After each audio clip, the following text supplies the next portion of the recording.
Hello everyone, welcome to Shivra classes. अभी हम लोग जो है लुसेंट सामान्य ज्ञान को पढ़ रहे हैं, जिसमें कि हम लोग प्राचीन इतिहास को कवर कर रहे हैं।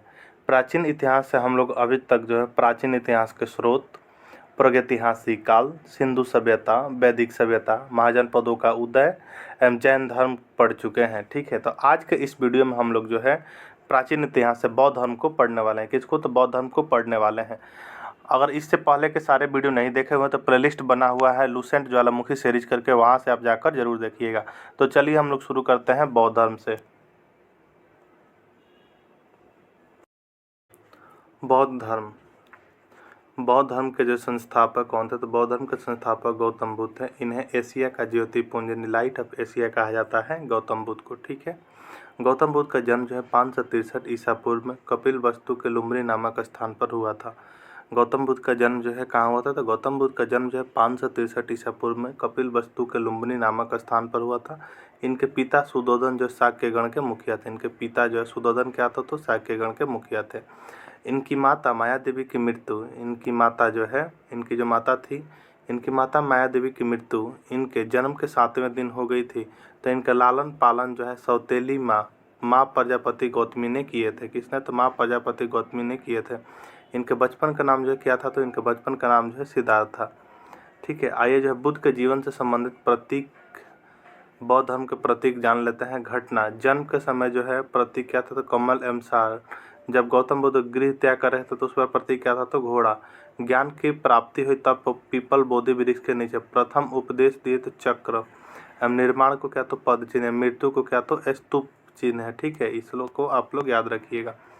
नेक्स्ट है कि गौतम बुद्ध का विवाह जो है 16 वर्ष की अवस्था में, गौतम बुद्ध का विवाह 16 वर्ष की अवस्था में यशोधरा के साथ हुआ। इनके पुत्र का नाम क्या था? तो राहुल था। गौतम बुद्ध का विवाह जो है 16 वर्ष की अवस्था में यशोधरा के साथ हुआ एवं इनके पुत्र का नाम राहुल था। सिद्धार्थ जब कपिल वस्तु के सैर पर निकले तो उन्होंने निम्न 4 दृश्यों को क्रमशः देखा।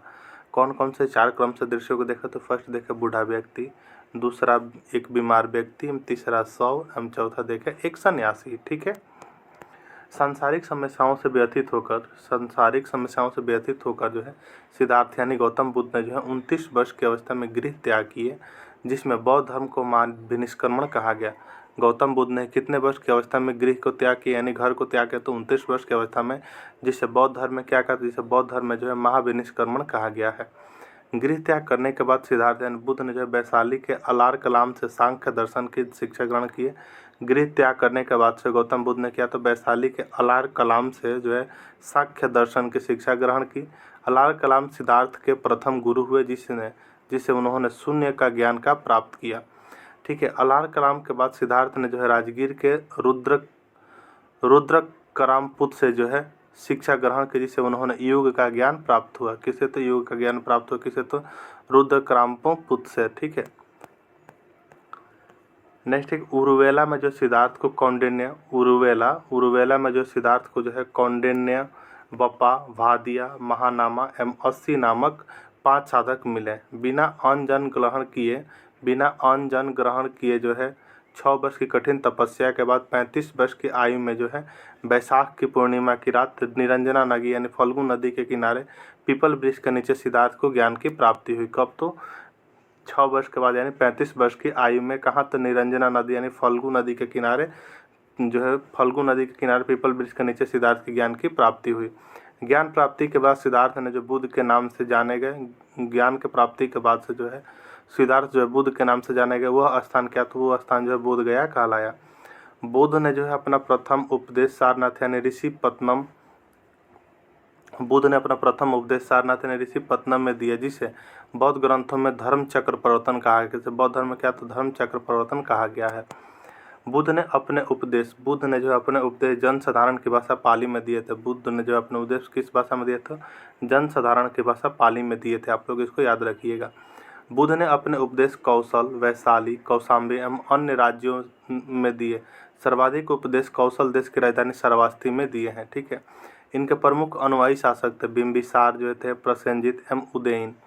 बुद्ध की मृत्यु जो 80 वर्ष की अवस्था में 483 ईसा पूर्व में कुशीनारा, देवरिया, उत्तर प्रदेश में चुंद द्वारा जो है अर्पित भोजन करने के बाद होगी, जिसे बौद्ध धर्म में महापरिनिर्वाण कहा गया है। बुद्ध की जो मृत्यु कितने वर्ष की अवस्था में, तो 80 वर्ष की अवस्था में 483 ईसा पूर्व में हो गया। ठीक है, कुशीनारा देवरिया उत्तर प्रदेश में चुंद द्वारा जो है अर्पित भोजन करने के बाद। ठीक, नेक्स्ट है कि मल्लू ने अत्यंत सम्मानपूर्वक बुद्ध को जो है अंत्येष्टि संस्कार किया। मल्लू ने क्या तो अत्यंत सम्मानपूर्वक बुद्ध का जो है अंत्येष्टि संस्कार किया। एक अनुश्रुति के अनुसार मृत्यु के बाद बुद्ध के शरीर के जो है अवशेषों को 8 भागों में बांटकर उन पर 8 स्तूपों का निर्माण कराया गया है। एक अनुश्रुति के अनुसार माना जाता है कि मृत्यु के बाद जो बुद्ध के शरीर को जो है 8 भागों में बांटकर उन पर 8 स्तूपों का निर्माण कराया गया। बुद्ध के जन्म एवं मृत्यु की तिथि चीनी परंपरा के कैंटोन अभिलेख के आधार पर निश्चित किया गया है। ठीक है, बौद्ध धर्म के बारे में हमें विशद ज्ञान त्रिपिटक यानी त्रिपिटक, विनय पिटक, सूत्र पिटक यानी अभिधम्म पिटक से प्राप्त होता है। तीनों पिटकों की भाषा पाली है। थेरवाद मत की पाली त्रिपिटक सबसे पुराना है। थेरवाद मत की पाली जो क्या तो सबसे पुराना है। सूत्र पिटक में जो है बुद्ध के धार्मिक सिद्धांतों को संवाद के रूप में संकलित किया गया है। विनय पिटक में संघ के भिक्षु एवं भिक्षुणी के लिए बनाया गया जिन नियमों का संग्रह किया गया है और इसमें संघ के अनुशासन को तोड़ने पर किए जाने वाले प्रायश्चित्तों की सूची भी दी गई है। अभिधम्म पिटक में सूत्र पिटक में वर्णित सिद्धांतों के सुव्यवस्थित अनुशीलन के लिए आवश्यक सूचियों के सारांश तथा प्रश्नोत्तरी का समावेश किया गया है। ठीक है, नेक्स्ट है कि पाली त्रिपिटकों के पाली जो है त्रिपिटकों को पहली शताब्दी ईसा पूर्व में श्रीलंका के शासक वत्तागामिनी की देखरेख में पहली बार लिपिबद्ध किया गया था। सूत्र पिटक के जो 5 निकाय हैं कौन कौन से, तो दिग्घ, मंजिझम, संयुक्त, अंगुत्तर, खुदक। बुद्ध के पूर्व के जन्मों से जुड़ी जातक कथाएं खुदक। बुद्ध के जो है पूर्व जन्म से जुड़ी जातक कथाएं जो है किसमें, तो खुदक निकाय की 15 पुस्तकों में से एक है।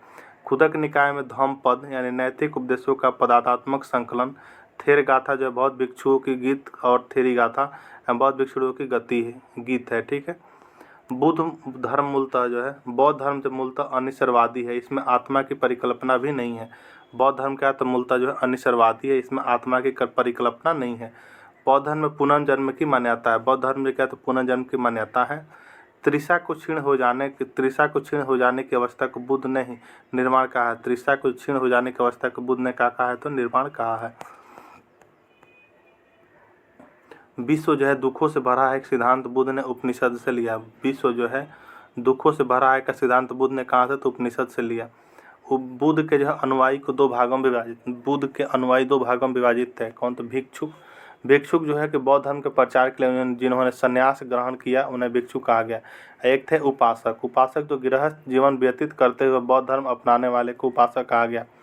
यानी बुद्ध के जो है अनुयायी 2 भागों में थे, एक थे भिक्षुक एवं एक थे उपासक। तो भिक्षुक जो थे वो बौद्ध धर्म के प्रचार के लिए जिन्होंने संन्यास ग्रहण किया उन्हें भिक्षु कहा गया एवं उपासक उन्हें कहा जो कि गृहस्थ जीवन व्यतीत करते हुए बौद्ध धर्म अपनाने वाले को क्या तो उपासक कहा गया। ठीक है, बौद्ध धर्म में जो वरिष्ठ साध्वी थेरी के रूप में जाना जाता था। बौद्ध धर्म में जो वरिष्ठ साध्वी होते थे उन्हें कहते तो थेरी के रूप में जाना जाता था। बौद्ध धर्म में सम्मिलित होने के लिए न्यूनतम आयु सीमा जो 15 वर्ष थी। बौद्ध संघ के जो प्रविष्ट होने के उपसंपदा कहा जाता था। बौद्ध धर्म के जो त्रिरत्न है कौन कौन, तो बुद्ध, धम्म एवं संघ जो है बौद्ध धर्म के त्रिरत्न है, इसको याद रखिएगा। अब आइए हम लोग देखते हैं बौद्ध सभाएं के बारे में। प्रथम बौद्ध संगीति जो है कब हुई थी, तो प्रथम बौद्ध संगीति जो है 483 ईसा पूर्व में हुई थी, जो कि स्थान था राजगिरी, अध्यक्ष थे महाकश्यप एवं शासनकाल था किसका, तो अजातशत्रु का। एवं द्वितीय बौद्ध संगीति कब हुई, द्वितीय बौद्ध संगीति 383 ईसा पूर्व में हुई, स्थान था वैशाली, अध्यक्ष थे सबाकामी, शासनकाल था किसका, तो कालाशोक का। तृतीय बौद्ध संगीति कब, तृतीय बौद्ध संगीति जो 250 ईसा पूर्व में हुई, 250 ईसा पूर्व में कहाँ, तो पाटलिपुत्र में, अध्यक्ष कौन थे, तो मोगलीपुत्र 30 एवं शासनकाल था किसका, तो अशोक का। चतुर्थ बौद्ध संगति का, चतुर्थ बौद्ध संगति 98 ईस्वी में हुई, जो कि कुंडलवन में हुई। स्थान का कहाँ था, तो कुंडलवन एवं अध्यक्ष कौन थे, तो वसुमित्र अश्वघोष थे एवं शासनकाल था किसका, तो कनिष्क का था। ठीक है, नेक्स्ट पॉइंट की ओर बढ़ते हैं। नेक्स्ट पॉइंट है कि चतुर्थ बौद्ध संगीति के बाद बौद्ध धर्म 2 भागों, चतुर्थ बौद्ध संगीति के बाद क्या हुआ था कि बौद्ध धर्म जो है 2 भागों हीनयान एवं महायान में विभाजित हो गया। ठीक है, चतुर्थ बौद्ध संगति हुआ, उसके बाद से बौद्ध धर्म जो है 2 भागों हीनयान एवं महायान में विभाजित हो गया। बौद्ध धर्म को महायान संप्रदाय को आदर्श बोधिसत्व है, बुद्धिस्ट दूसरे के कल्याण को प्राथमिकता देते हुए अपने निर्माण के विलंब करते हैं। हीनयान का आधार से जो अहर्त पद को प्राप्त करना, जो व्यक्ति अपनी साधना से निर्वाण की प्राप्ति करते हैं उन्हें क्या तो अहर्त कहा जाता है। ठीक है। नेक्स्ट है कि धार्मिक जुलूस का प्रारंभ। धार्मिक जुलूस का प्रारंभ सबसे पहले बौद्ध धर्म के द्वारा प्रारंभ किया गया। धार्मिक जुलूस का प्रारंभ सबसे पहले किसके द्वारा? तो बौद्ध धर्म के द्वारा प्रारंभ किया गया। बौद्ध धर्म का सबसे पवित्र त्यौहार बैसाख पूर्णिमा है, जिसे बुद्ध पूर्णिमा के नाम से भी जाना जाता है। धार्मिक जुलूस का प्रारंभ सबसे पहले किस में हुआ? तो बौद्ध धर्म द्वारा प्रारंभ किया गया। बौद्ध धर्म का सबसे पवित्र त्यौहार क्या? तो बैसाख पूर्णिमा है, जिसे क्या तो बुद्ध पूर्णिमा के नाम से जाना जाता है। इसका महत्व इसलिए है कि बुद्ध पूर्णिमा के ही दिन बुद्ध का जन्म, ज्ञान की प्राप्ति एवं महापरिनिर्वाण की प्राप्ति हुई थी। ठीक है। बुद्ध ने जो है सांसारिक दुखों के संबंध में चार आर्य सत्य बुद्ध ने जो है सांसारिक दुखों के संबंध में चार आर्य सत्यों का उपदेश दिए। कौन कौन से? तो फर्स्ट दुख, दूसरा दुख समुदाय, तीसरा दुख निरोध एवं चौथा दुख निरोधगामिनी प्रतिपदा। ठीक है। नेक्स्ट है कि इन सांसारिक दुखों से मुक्ति है तो बुद्ध ने जो अष्टांगिक मार्ग की बात की। इन सांसारिक दुखों से जो मुक्ति है तो जो बुद्ध ने अष्टांगिक मार्ग की बात की वो कौन कौन से हैं? तो सम्यक दृष्टि, सम्यक संकल्प, सम्यक वाणी, सम्यक कर्मांत, सम्यक आजीव, सम्यक व्यायाम, सम्यक स्मृति एवं आठवां क्या? तो सम्यक समाधि। ठीक है। नेक्स्ट है कि बुद्ध के अनुसार अष्टांगिक मार्ग का पालन करने के उपरांत बुद्ध के अनुसार जो है अष्टांगिक मार्ग के पालन करने के उपरांत मनुष्य की भौत तृष्णा नष्ट हो जाती है और उसे निर्वाण प्राप्त हो जाता है। निर्वाण बौद्ध धर्म का जो परम लक्ष्य है। निर्वाण जो है बौद्ध धर्म का क्या? तो परम लक्ष्य है, जिसका अर्थ दीपक का बुझ जाना, अर्थात जीवन मरण चक्र से मुक्ति हो जाना। बुद्ध ने जो निर्वाण प्राप्ति को सरल बनाने के लिए निम्न 10 शीलों पर बल दिया। अहिंसा, सत्य, असत्य यानी चोरी न करना, अपरिग्रह यानी किसी प्रकार की संपत्ति न रखना, पांचवा जो है मद सेवन न करना, असमय भोजन न करना, सुखप्रद बिस्तर पर नहीं सोना, धन संचय न करना एवं 9 स्त्रियों से दूर रहना और 10वां नृत्य ज्ञान आदि से दूर रहना। ठीक है। नेक्स्ट है कि गृहस्थों के लिए केवल प्रथम 5 जो गृहस्थ जीवन में है उनके लिए क्या तो जो है केवल जो है प्रथम 5 शील तथा भिक्षुओं के लिए 10 शील मानना अनिवार्य है। जो गृहस्थ जीवन में है जो है शुरू के 5 है वो मानना अनिवार्य है, और जो भिक्षु है उन्हें 10 शीलों का मानना अनिवार्य है। ठीक है। नेक्स्ट है कि बुद्ध ने जो है मध्यम मार्ग यानी मध्यमा प्रतिपाद का उपदेश दिए।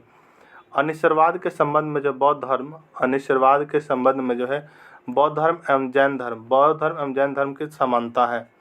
जातक कथाएं प्रदर्शित करती हैं कि बोधिसत्व का अवतार मनुष्य के रूप में भी हो सकता है। जातक कथाएं प्रदर्शित करती हैं कि बोधिसत्व का अवतार जो मनुष्य के रूप में भी हो सकता है तथा पशुओं के रूप में भी।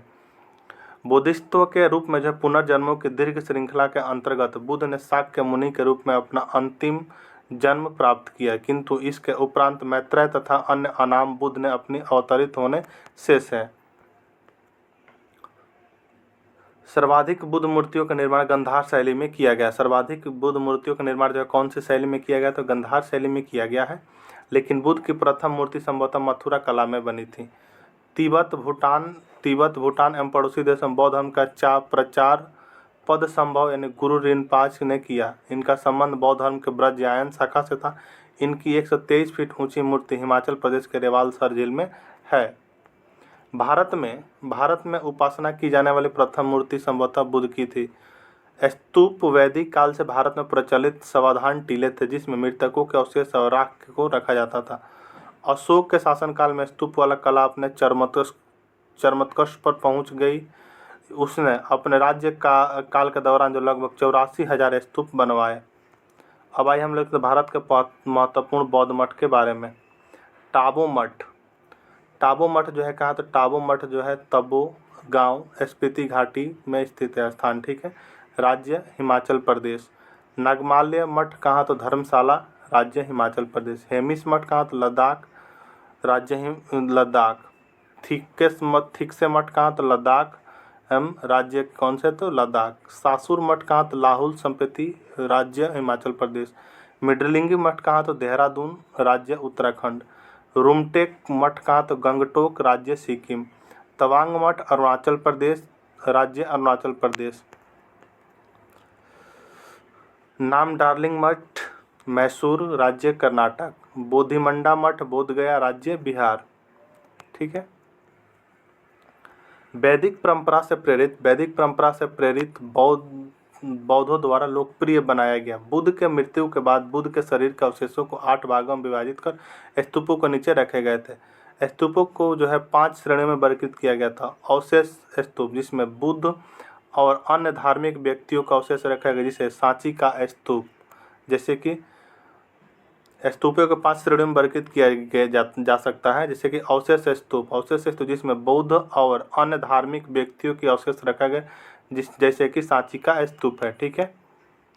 दूसरा वस्तु स्तूप, जिसमें बुद्ध या उनके शिष्यों से संबंधित वस्तुएं रखी गई, जैसे कि वैशाली का स्तूप। स्मारक स्तूप, जो बुद्ध और उनके शिष्यों के जीवन की घटनाओं को याद करने के लिए बनाया गया, जैसे कि श्रीलंका के अनुराधापुर का स्तूप। एवं प्रतीकात्मक स्तूप, जो बौद्ध धर्मशास्त्र के विभिन्न पहलुओं के प्रतीक के लिए बनाया गया, जैसे कि लेह स्तूप। मन्नत स्तूप, जो यात्राओं के उपलक्ष्य में आध्यात्मिक लाभ प्राप्त करने के लिए बनाए गए। ठीक है। नेक्स्ट क्वेश्चन है कि अशोक द्वारा बनाए गए स्तूपों में सबसे प्रसिद्ध मध्य प्रदेश का सांची स्तूप है। उत्तर प्रदेश में जो है पिपरावा का स्तूप सबसे प्राचीनतम स्तूप है। स्तूप आमतौर पर अवशेषों का निक्षेपागार होता है। स्तूप जो है आमतौर पर जो अवशेषों का क्या तो निक्षेपागार होता था। बौद्ध परंपरा में जो है स्तूप एक संकल्प अर्पित या स्मारक संरचना होती थी। ठीक है। ये था आपका बौद्ध धर्म लुसेंट सामान्य ज्ञान का। अगर आपको वीडियो पसंद आया तो चैनल को सब्सक्राइब जरूर कर लीजिएगा। मिलते हैं हम लोग नेक्स्ट वीडियो में। अभी तक जो है अन्य चैप्टर को आप नहीं देखे हुए तो प्लेलिस्ट बना हुआ, वहाँ से जाकर आप जरूर देखिएगा। ठीक है। अगर आप इसमें लुसेंट सामान्य ज्ञान में कुछ सुधार करना चाहते हैं या और सब्जेक्ट चाहते हैं तो आप लोग जरूर कमेंट करके बताइएगा। चलिए ठीक है, मिलते हैं नेक्स्ट वीडियो में। तब तक के लिए जय हिंद।